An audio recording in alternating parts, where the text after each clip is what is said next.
Hello दोस्तों, Radhya academy के YouTube channel पर मैं सिपिल नेमा आपका बहुत बहुत स्वागत करता हूं। आज का टॉपिक है कक्षा 11वीं से रदरफोर्ड का परमाणु मॉडल। आप लोगों के लिए ये मॉडल मैं लेके आया हूं। ये वीडियो कैसी लगी रही है आपको, आप जरूर कमेंट में बताएं हमें।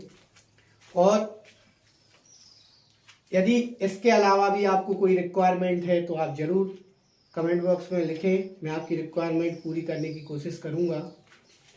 अब आता है रदरफोर्ड परमाणु मॉडल है क्या। ठीक, तो रदरफोर्ड एक ऐसे व्यक्ति थे जिन्होंने दूसरा परमाणु मॉडल बनाया और नाभिक की खोज करने का श्रेय इन्हीं को दिया गया था। नाभिक मतलब न्यूक्लियस। जैसा कि मैं आपको थोड़ा सा बताने जा रहा हूं इसके बारे में, फिर मैं इस मॉडल को क्लियर करूंगा। ये मैं आपके सामने परमाणु की संरचना बनाने जा रहा हूं। तो आपको ये बीचों बीच जो दिखाई दे रहा है इसे हम नाभिक कहते हैं, जिसकी खोज रदरफोर्ड भाई साहब ने की थी अपनी। ठीक, और आजू बाजू ये दिखाई दे रही हैं इन्हें हम ऊर्जा स्तर बोलते हैं, जिसे हम कक्षा का नाम दिया गया है। इसकी खोज नील्स बोर ने की थी, आप ये याद रखें। अब एक्चुअल रदरफोर्ड ने कैसे खोज की ये भी आपको यहाँ पर पता चलेगा, उसके बारे में बताने जा रहा हूँ। सबसे पहले नंबर परमाणु मॉडल की परिकल्पना हमारे जे थॉमसन, इलेक्ट्रॉन के जो आविष्कारक हैं हमारे, ठीक, तो उन्होंने इसकी खोज की थी। ठीक, तो जे थॉमसन के परमाणु मॉडल में कुछ कमियां थी। उन कमियों को दूर करने के लिए रदरफोर्ड ने एक परमाणु मॉडल बनाया जिसे रदरफोर्ड का परमाणु मॉडल कहते हैं। उन्होंने सबसे पहले नंबर एक गोल सोने की गोल्ड फॉयल, जिसे हम बोलते हैं इंग्लिश में गोल्ड फॉयल, सोने की पतली पन्नी ली, जिसकी मोटाई 100 नैनोमीटर थी।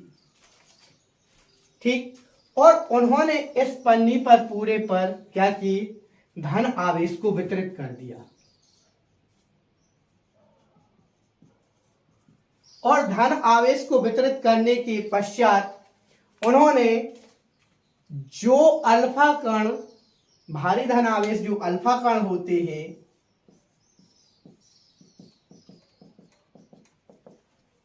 जिसकी बौछार से जे थॉमसन का परमाणु मॉडल टूट गया था, उसी की बौछार इस पर की।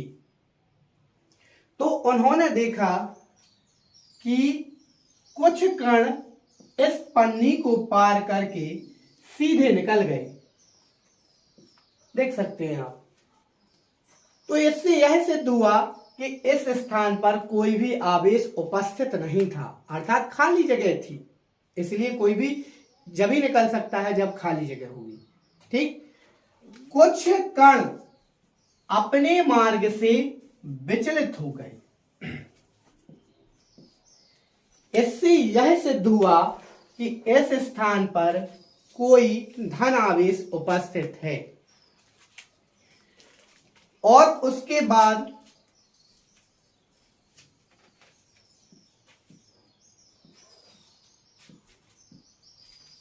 दस 10,000 या 20,000 में से कोई एक कण ऐसे था जो जिस मार्ग से गया उसी मार्ग में यह वापस आ गया। इससे यह सिद्ध होता है कि किसी भी परमाणु का संपूर्ण धन आवेश उसके केंद्र में विद्यमान होता है, जिसे हम नाभिक कहते हैं। इसलिए नाभिक की खोज करने का श्रेय रदरफोर्ड को जाता है, और यही रदरफोर्ड का परमाणु मॉडल था। आपको आई होप सो ये क्लियर हो गया होगा परमाणु मॉडल क्या बनाया था उन्होंने। लेकिन इस परमाणु मॉडल की भी कुछ कमियां थी। ये परमाणु मॉडल जो था, पहली कमी इसकी ये थी कि यह हाइड्रोजन स्पेक्ट्रम की को व्याख्या नहीं कर सकता, एक्सप्लेन नहीं कर सकता था यह हाइड्रोजन स्पेक्ट्रम को। ये कमी तो जे थॉमसन के परमाणु मॉडल में थी। दूसरी चीज, यह मॉडल जो था हाइड्रोजन स्पेक्ट्रम के साथ साथ जब कोई भी, आप यहां पर देख सकते हैं, मैं आपको बताने जा रहा हूं, जब कोई भी धनावेशित कण किसी भी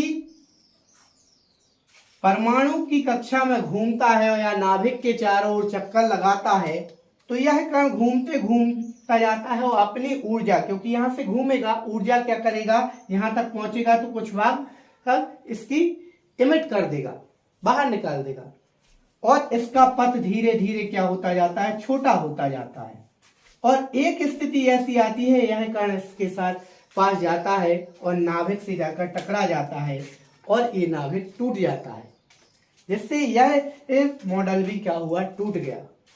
ठीक, आपको यह मॉडल कैसा लगा, आपको ये इसमें सारी चीजें क्लियर हुई होंगी ऐसा मैं सोचता हूं, और यह मॉडल आपको क्लियर हो गया होगा। यदि इस मॉडल में आपको कोई प्रॉब्लम हो तो वीडियो को 1 से 2 बार रिमाइंड करके देखें, आपको क्लियर हो जाएगा। Okay, all the best, thank you.